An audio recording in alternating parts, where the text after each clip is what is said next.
चल आया, मेरा कोई भेद मर्म नहीं पाया।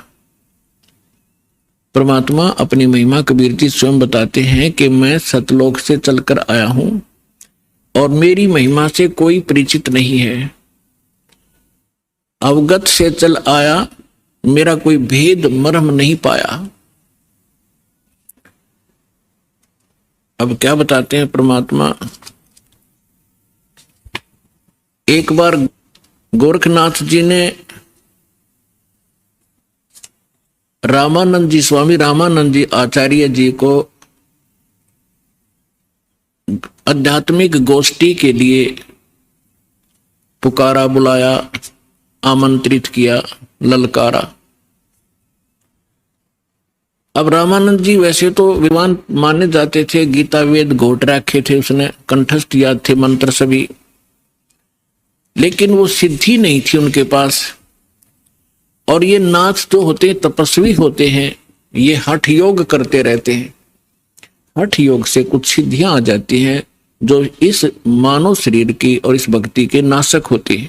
आम व्यक्ति ये सोचता है कि इसने बहुत बड़ी उपलब्धि कर रखी है, सिद्धि प्राप्त करके कोई आकाश में उड़ जाता है और कोई किसी को दुआ बद्दुआ देकर दुखी सुखी कर देता है, थोड़ा बहुत अपनी पूंजी तय, फिर स्वयं कंगाल हो जाता है। तो ये सब ड्रामेबाजी थी। तो गोरखनाथ जी ने स्वामी रामानंद जी से कहा कि आइए हमारे साथ गोष्ठी कीजिए। रामानंद जी चिंतित हो गए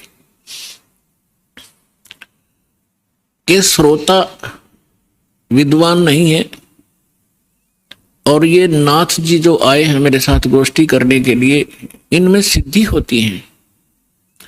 इन सिद्धियों को देखकर जनता उनको विजयी घोषित कर देगी और मेरी बेइज्जती होगी। वो बहुत चिंतित था, चिंतित थे स्वामी जी। उधर से परमेश्वर कबीर जी ने स्वामी रामानंद जी को अपना गुरु धारण कर रखा था, एक मर्यादा मेंटेन रखने के लिए। अपने आत्माओं, आज तक जो यह बात बिगड़ी रही, दो विद्वान आपस में बैठकर चर्चा किया करते थे जिसको शास्त्रार्थ कहते थे, और शास्त्रार्थ वो संस्कृत में बोला करते थे। सभी श्रोता अशिक्षित होते थे, उनको संस्कृत कह भी नहीं आती थी, और जिसकी बोलने की शैली दुरुस्त होती थी और संस्कृत घनी याद होती थी, और वो ज्यादा संस्कृत बोलता ही रहता था, तो श्रोता उसको ताली पीट कर और विजयी घोषित कर देते थे। उस नकली के थे तो वह दोनों नकली, पर जो घना नकली था वो सिद्ध हो जाता था कि ये महाविद्वान और मैं ऋषि हो गया। तो इस डर से रामानंद जी चिंतित थे कि श्रोता अशिक्षित है, ये कोई सिद्धि दिखा देगा और सब इसको विजयी घोषित कर देंगे। तो उस समय परमात्मा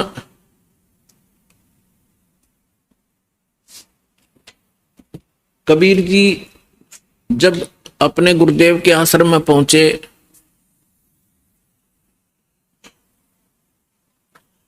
रामानंद जी को चिंतित देखकर पूछा, गुरुदेव चिंता का विषय आपका दास जानना चाहता है।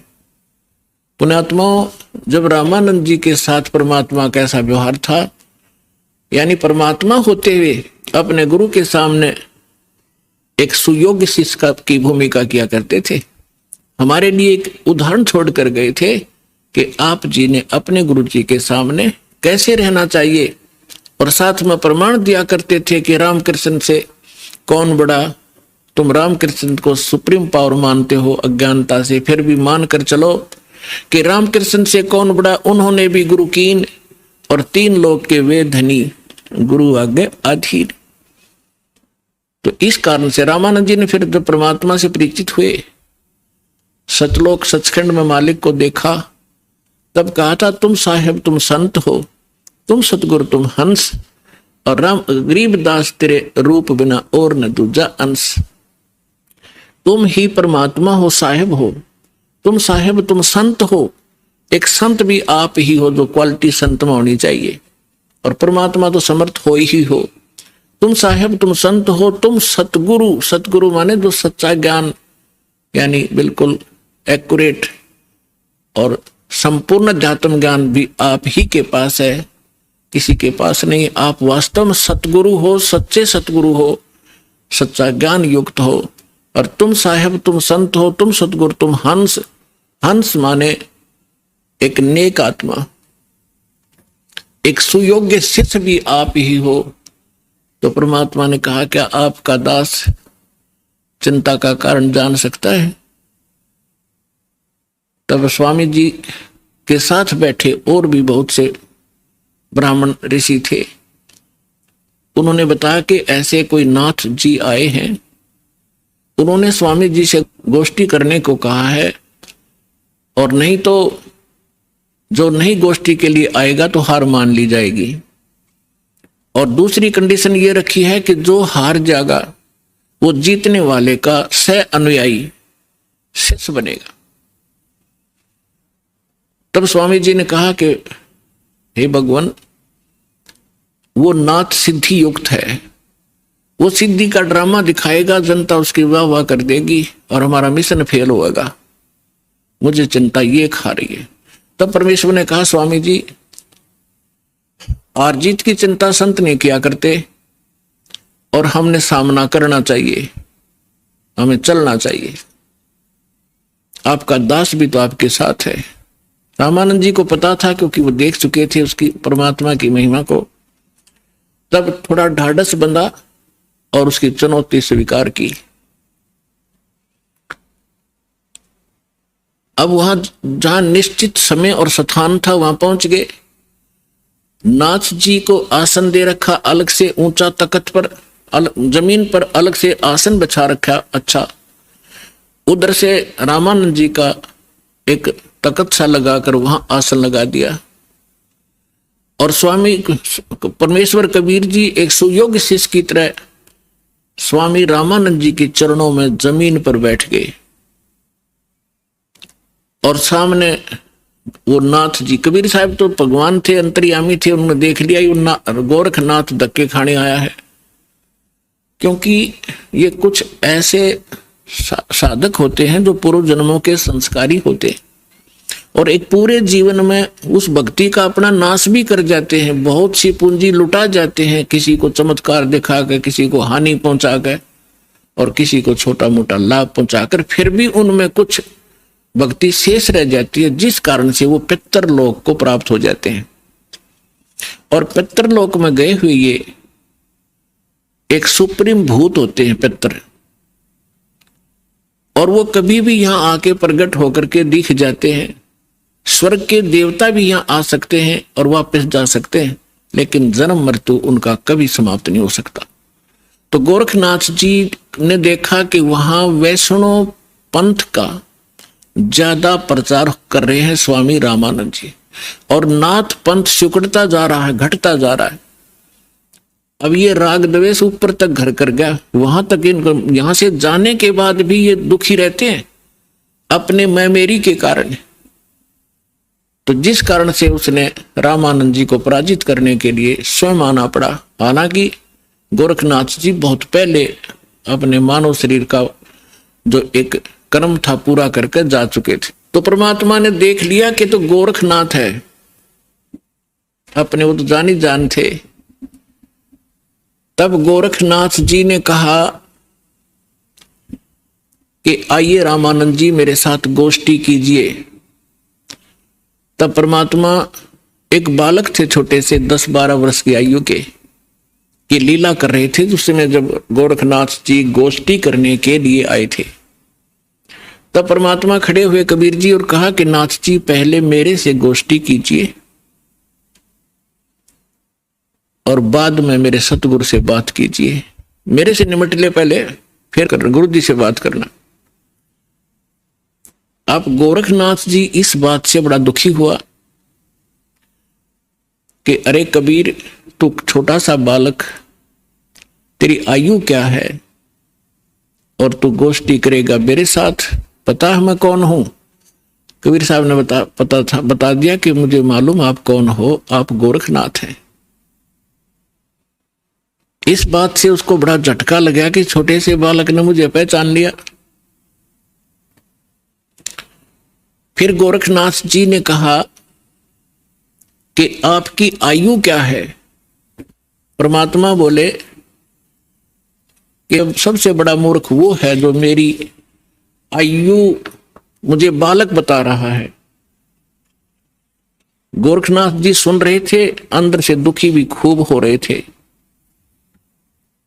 कि ये मुझे मूर्ख भी बताने की चेष्टा कर रहा है। तो क्या बताते हैं?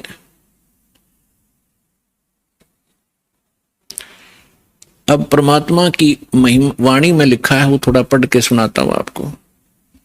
योगी गोरखनाथ प्रतापी, तासों तेज पृथ्वी कापी, काशी नगर में सो पग धरही, रामानंद से चर्चा करही। चर्चा में गोरख जय पावे, कंठी तोड़े तिलक छुड़वावे। सत्य कबीर शीश जो भयऊ, ये वृंतांत सो सुन लेऊ। गोरखनाथ के डर के मारे, बैरागी नहीं भेख संवारे। तब कबीर आज्ञा अनुसारा, वैष्णो सकल रूप संवारा। सो सुध गोरखनाथ जो पायो, काशी नगर शीघ्र चल आयो। रामानंद को खबर पठाई, चर्चा करो मेरे संग आई। रामानंद की पहली पौड़ी, सत कबीर बैठे तिस ठोरी। तब कबीर आज्ञा अनुसारा, वैष्णो सकल रूप संवारा। कहे कबीर सुनो गोरखनाथा, चर्चा करो हमारे साथा। प्रथम चर्चा करो संग मेरे, पीछे मेरे गुरु को टेरे। बालक रूप कबीर निहारी, तब गोरखनाथ ऐसे वचन उचारी। परमात्मा को बालक रूप में देखकर फिर गोरखनाथ जी ने ये वचन बोले। कब के बहे बैरागी कबीर जी, कब के बहे बैरागी। कि तू छोटा सा बालक और कब से तू बैरागी बन गया? क्योंकि ये वैष्णव परंपरा के जो या नाथ परंपरा के हैं, वैष्णव परंपरा के हैं, या कोई भी एक ग्रुप है इन साधु संतों का, ये अपनी एक पहचान अलग बनाते हैं। जैसे नाथ कई तो कान पड़वा लेते हैं, उनको कनपाड़े नाथ कहते हैं। कई जैसे वैष्णव है वो एक कंठी रखते हैं, एक तुलसी के मनिये की, एक तुलसी के लकड़ी का मन का, और एक धागे में बांध कर लटका कर रखें, जिससे वैष्णव परंपरा से दीक्षित होने की वो प्रतीक होता है। और एक लंबा सा तिलक लगाते हैं, टिक्की लगाते हैं। और जैसे साधु संत एक हाथ में फावड़ी रखते थे, ऐसे बैठकर साधना करते हैं उसके हठ योग के लिए। नीचे एक टी टाइप की एक लकड़ी का डंडा सा होता है, अंग्रेजी के अक्षर टी टाइप। तो परमात्मा रामानंद जी के शिष्य थे। उस दिन जानबूझकर एक साधु संत का रूप बनाकर, जैसे वैष्णव संत साधु भक्त होते हैं, कंठी गले में तिलक पूरा लगा रखा और टोपी पहन रखी और कंठी माला सुमरनी और वो सारा कुछ ले रखे, फावड़ी सी। अब परमात्मा बोले मेरी उम्र बताऊं क्या है? राम ये नाथ जो होते हैं भगवान शंकर के पुजारी होते हैं। तो क्या बताते हैं कबीर जी? नाथ जी हम जब के बहे बैरागी, मेरी आद अंत सुध लागी। धू कार आद का मेला, नहीं गुरु कोई नहीं था चेला। जब का तो हम योग उपासा, तब का फिरूं अकेला। धरती नहीं जद की टोपी दीनी, और ब्रह्मा नहीं जद का टीका। और शिव शंकर से योगी ना थे, जब तब का जोड़ी सिक्का। द्वापर की हम करी फावड़ी, त्रेता का हम झंडा। सतयुग मेरी फिरी दुहाई, मैं कलयुग फिरूं नौखंडा। गुरु के वचन साध की संगत, अजर अमर गर पाया। कह कबीर सुनो हो गोरख, हम सबको तत्व लखाया। अब गोरखनाथ जी ने जब ये सुना तेरा शंकर भी ना था तब का मैं हूं, मेरी इस शरीर को देखकर आप मेरी आयु का एस्टिमेट नहीं लगा सकते। तो परमात्मा क्या बताते हैं, जो बूझे सो बावरा, भाई क्या है उम्र हमारी, असंख्य युग पर ले गए हम तब के ब्रह्मचारी, कोटि निरंजन हो गए ये परलोक सिधारी, हम तो सदा महबूब हैं स्वयं ब्रह्मचारी, अरबों तो ब्रह्मा गए तेरे 49 करोड़ कन्हैया, और 7 कोट तेरे शंभू मर गए मेरी एक नहीं पलैया। हाय हाय। अब क्या बता रहे हैं परमात्मा कि ये ज्योत निरंजन जो ब्रह्मा विष्णु महेश का पिता, जिसको गीता अध्याय नंबर 15 के श्लोक नंबर 16 में सरपुरुष कहा है, सरपुरुष अक्षर पुरुष 2 पुरुष बताए, तो ये 21 ब्रह्मांड का स्वामी ये ज्योत निरंजन है, ये काल है, ब्रह्मा विष्णु महेश का पिता है। तो परमात्मा कहते हैं करोड़ों तो ये निरंजन मर गए, इसके भी करोड़ों जन्म हो लिए,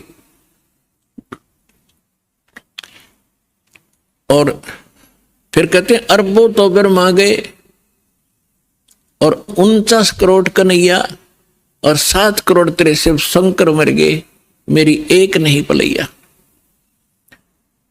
अपने आत्मा इस एक एक शब्द परमात्मा का बहुत गूढ़ रहस्य रखता है।